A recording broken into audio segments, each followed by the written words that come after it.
حبايب قلبي عاملين ايه؟ يا رب تكونوا بخير وبصحة وسلامة وسعادة دايما يا رب العالمين.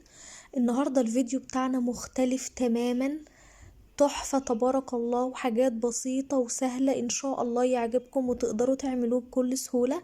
هنعمل النهاردة كعب الغزال، ودي حاجة بسيطة وسهلة انتي تشوفيها كده هتستصعبيها في البداية، بس اول ما اعملها معاكم مش هتلاقي اسهل منها. كملوا معايا الفيديو للاخر عشان اقول لكم التسوية عاملة ازاي، واقول لكم لو هتسووا في فرن البوتاجاز هتعملوا ايه، ولو في فرن الغاز برضه هتعملوا ايه، واقول لكم التخمير قد ايه. هنقول كل حاجة في الفيديو ده، لازم تفضلوا معايا للآخر. هنقول بسم الله ونبدأ بأول مكون معانا. أنا هجيب كوباية من المية دي ولا هي سخنة ولا هي ساقعة، هي وسط كده في الشتاء.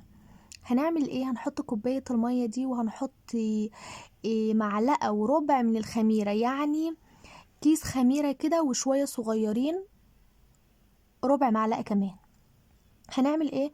هنقلبهم شوية وهنسيبهم يخمروا على جنب كده، نعمل تيست للخميرة يكون كويس، لان احنا هنبس المرة دي الدقيق. هنعمل ايه؟ هنحط 3 معالق من السكر، مش هنكتر سكر علشان هنحشيها عجوة. هقلبهم كويس جدا مع بعض لحد ما نحاول نبوش كده السكر شوية، مش هيبوش كله بس احنا هنحاول ندي تقلبتين 3 كده بحيث يبوش، ونبقى عملنا تيست مظبوط للخميرة. هنركنها على جنب لحين استخدامها. البولة بتاعتك بقى موجودة ومعاكي كوبايتين من السمنة، كوباية مليانة كويس وكوباية إلا 3 معالق كده. هنكملها بإيه؟ هنكملها بزيت نباتي عادي خالص، بس ما يكونش ليه أهم حاجة ريحة، ما يكونش ليه نفس كده، يبقى زيت كويس علشان ما يبانش في المخبوزات بتاعتنا ريحته. انا خلاص كملت كده الكوبايتين، هركنهم على جنب وهنخل كيلو من الدقيق واحط عليه 7 جرام من الملح، رشة بسيطة كده. واحاول ان انا المرة دي هنعمل الدقيق بالسمنة، هنبسهم مع بعض في البداية زي مخبوزات زمان، ريحتها بتبقى تحفة.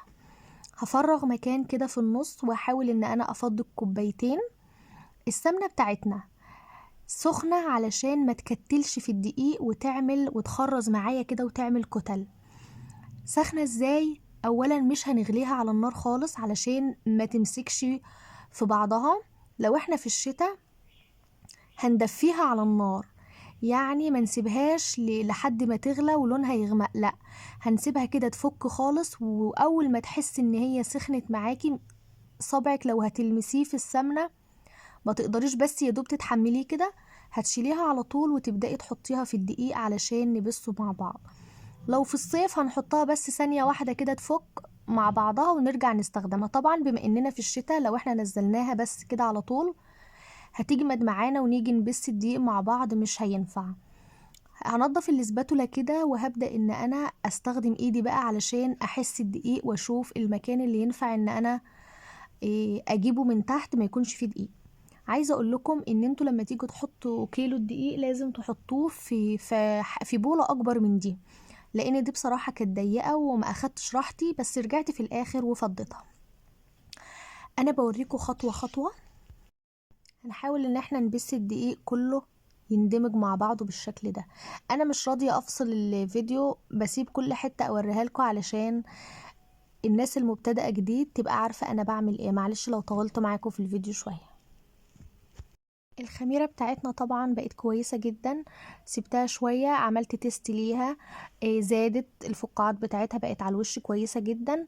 حطيت المكونات نصها في الأول علشان أشوف الدقيق بتاعي هيتقبل السوائل ولا لأ. طبعا كان شرب السوائل وكان عايز كتير جدا، فأنا حطيت دي وهقول لكم دلوقتي هنحط كمان ايه.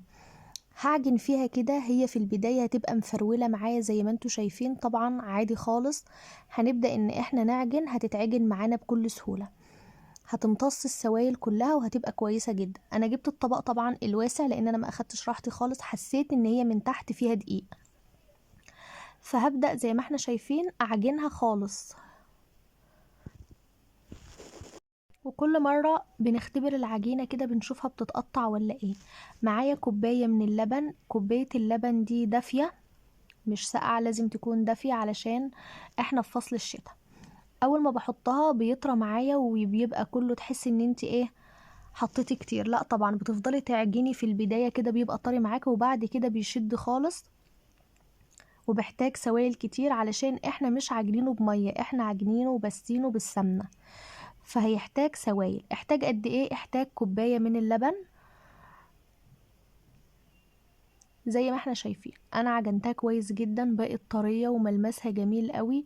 عايزة اقول لكم ان هي المسام بتاعتها ما بتبقاش ناعمة ومقفولة، حتى بعد ما تعجنيها وتخلصي المسام بتاعتها بتبقى مفتوحة شوية زي ما احنا شايفين كده.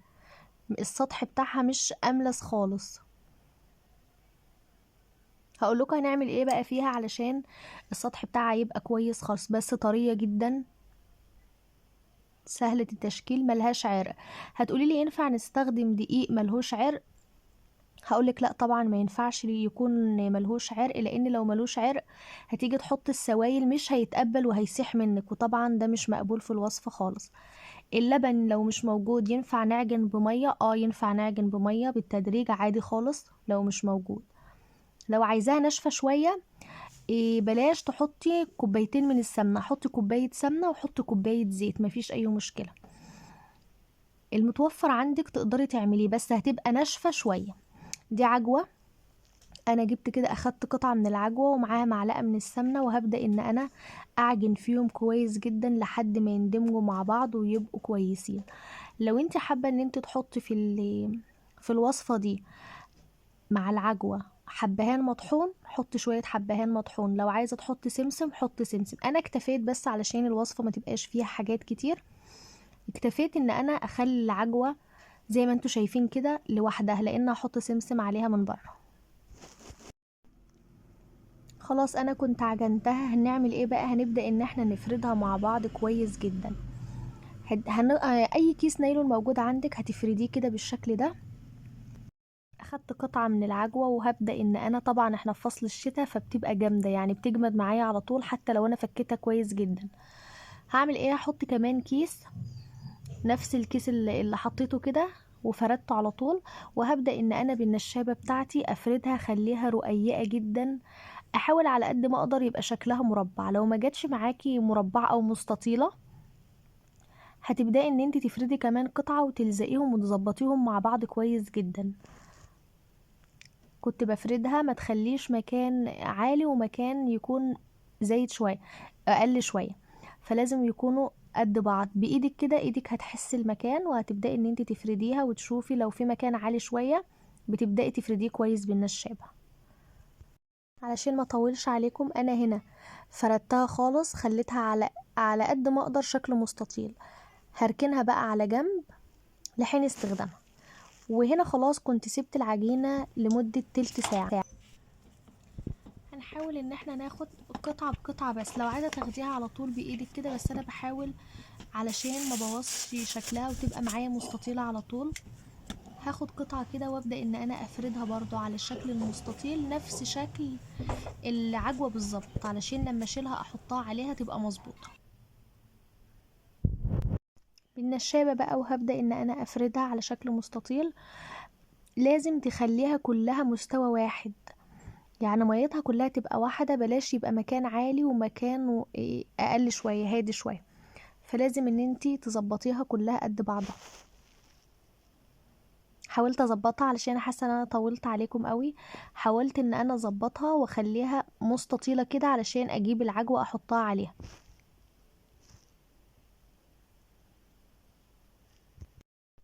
شكلها بقى مهندم شويه، ظبطتها وبدات اجيب العجوه وهحطها عليها. لو العجوه طبعا في اماكن ما بتبقاش موجود فيها عجوه واماكن فيها كتير، هنحاول ان احنا نظبطها بحيث يبقى المكان كله عجوه مظبوط، مش حته طالعه وحته داخله شويه، على قد ما نقدر طبعا. هنا كنت بظبطها.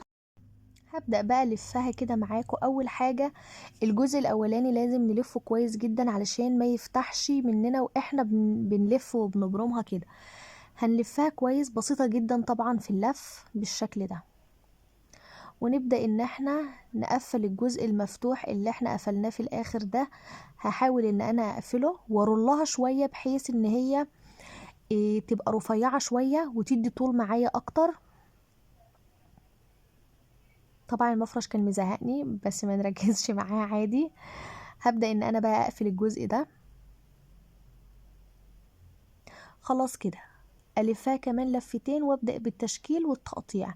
هنعمل ايه؟ هنجيب كوباية لبن مثلا، لو هتحطي مثلا 4 معالق لبن او ربع كوباية على قد الدهان بس كده. هندهنها كده علشان لما نيجي نحط السمسم عليها تبقى كويسة. انا ظبطتها، حسيت ان لو في مكان زيت شوية اما رولو كده بيرفع معايا ويبقى مظبوط. بالفرشة بقى وهنبدأ ندهن كده، هندهنها كويس علشان لما نحط عليها سمسم السمسم يمسك فيها شوية. لو عايزة تحمصي السمسم شوية على النار تقدري تعملي طبعا كده. لو مش عايزة تحطي السمسم على الوش تقدري بعد ما تقطعيها تحطي عليها السمسم عادي، ان انتي هتحطي السمسم في طبق وتبدأي تبلي كده كل قطعة بقطعتها في السمسم. بدأت اقطعها، هتقطعيها قد ايه؟ في نقطة مهمة قوي عايزة اقول لكم عليها، ان انت ما ترفعهاش، لان اول ما تيجي تحطيها في الفرن وتخمر شوية وحجمها يتضاعف هتقع على جنبها على طول. فانت لازم تطخنيها كويس، اللي هي تبقى عريضة قد ايه؟ قد عقلة ونص كده او عقلتين، علشان ما تملش منك وانتي بتخمريها، تبقى واقفه كده كويسه وتقدري تاخدي اللون اللي انت عايزاه. انا هنا كنت بعمل القطعه التانية علشان ما اطولش عليكم. انا فردتها على طول نفس النظام، وبدات ان انا اظبط شكلها كده مستطيل، وحضرت عجوه تانية معايا وبدات افردها، وعلى طول هنرولها. ونفس الحوار هنعمله فيها التخمير على بال ما تخلصي الكيلو الدقيق. اول صينيه معاكي هتحطيها في الفرن هتبقى كده خلاص مده التخمير بتاعتها مظبوطه جدا. لو ما عندكيش خميره فوريه تقدري تحطي خميره بيره عادي، والسكر اي سكر حبيبات موجود عندك. الصواني اللي احنا هنحط فيها المنين مش لازم تبقى مدهونه سمنه ولا زيت خالص، لان طبعا المعجنات دي احنا بنبقى بسينها بزيت او بسمنه كتير، فاحنا ما بنحطش تحتها اي حاجه. بحطها بالشكل ده، بدأت ان هي تخمر شوية معايا. هولع الفرن اللي هو هنشغله مثلا قبلها ب10 دقايق. كمان هقول لكم التسوية بتاعته بتبقى عاملة ازاي وبقعد في الفرن قد ايه، هقول لكم كل التفاصيل، خليكم معايا للاخر. هنا خلاص كنت شغلت الفرن بيبقى بالشكل ده. قبلها بقد ايه؟ زي ما قلت لكم قبلها ب10 دقايق. ولو فرن البوتاجاز هنشغله على 180 درجة. هيقعد قد ايه في الفرن؟ هيقعد بالظبط 30 دقيقة. لو فرن البوتاجاز عندك ما بيشتغلش، الشواية ما بتشتغلش مع الفرن من تحت، ما فيش اي مشكلة، سويه من تحت لحد القاعدة بتاعته ما تاخد اللون المظبوط، وارجعي شغليه من فوق، ما فيش اي مشكلة. عايزة اقول لكم دايب جدا زي ما احنا شايفين، في نسبة طراوة من جوه، طري شوية من جوه ومن بره ناشف. عايزة اقول لكم ريحته تبارك الله. المخبوزات في البيت نعمة، ربنا يدومها علينا نعمة ويحفظها من الزوال يا رب. ما تنسوش تعملوا لي لايك وشير وتشتركوا بالقناة وتفعلوا زر الجرس علشان اي حاجة انا بنزلها توصل لكم بامر الله. وما تنسوش اللايك بالله عليكم. معلش كنت طولت عليكم شوية في الكلام علشان حبايبي اللي لسه بادئين. وبكده اكون خلصت الفيديو بتاعي. دمتم في رعاية الله وحفظه. السلام عليكم.